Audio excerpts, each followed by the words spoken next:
The former head of product of NFT platform OpenSea, Nate Kastin, was sentenced to 3 months in prison for making insider transactions for tens of thousands of dollars. In May, Kastin, 33-year-old, was found guilty in federal court in New York of fraud and money laundering. Prosecutors said that this was the first notable NFT insider trading case, and the conviction put an end to it. According to the US Justice Department, he profited more than $50,000 by purchasing and selling at least 45 NFTs that he knew would be highlighted on OpenSea's site. He concealed his transactions using a number of anonymous wallets and OpenSea accounts. His punishment is a small portion of the 2 years that the prosecution had requested, citing an earlier Coinbase insider trading case. The court in the case said that Kastin's meager profits from the transactions were reason for the light punishment. By the time of the crime, the NFT market had grown to almost $40 billion, its peak.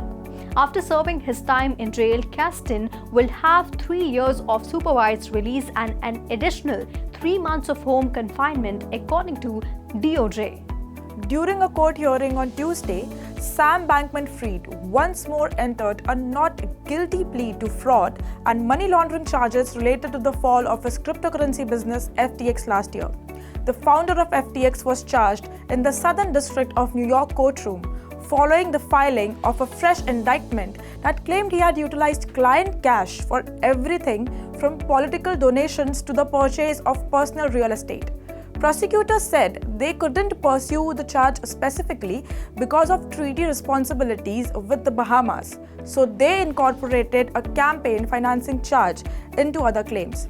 The charges are from the initial indictment that was brought in December of last year. In charge of the hearing was Magistrate Judge Sarah Newburn, who read each charge aloud and asked Bankman-Fried if he wanted her to read the whole indictment.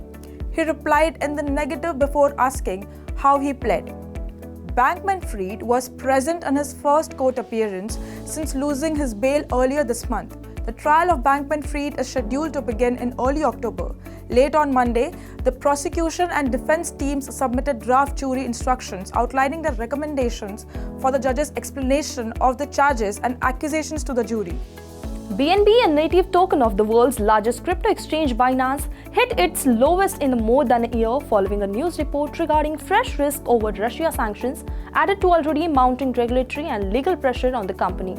The token sank to as low as $204 earlier Tuesday afternoon, its weakest level since June 2022's crypto market crash. It's seen spared some of those losses, currently changing hands at $205, down about 14% over the past week. This latest decline happened after the Wall Street Journal reported that Binance was facilitating Russian users' ability to move money abroad despite widespread international sanctions. The exchange was already facing sprawling regulatory scrutiny around the globe, including a lawsuit from the US Securities and Exchange Commission for multiple federal securities laws violations such as commingling customer funds and listing unregistered securities like BNB and Binance USD on the platform.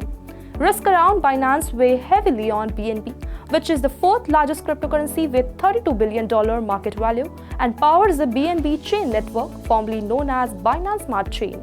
A looming liquidation of a crypto loan secured by $130 million worth of BNB on decentralized finance protocol Venus also adds pressure to the token's price.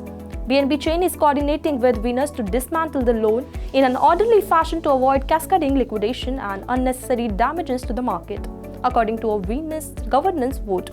That's all in the today's special segment. For more such update, watch 3.tv or log on to our website www.3versetv.io or scan the QR code to know more. Thank you.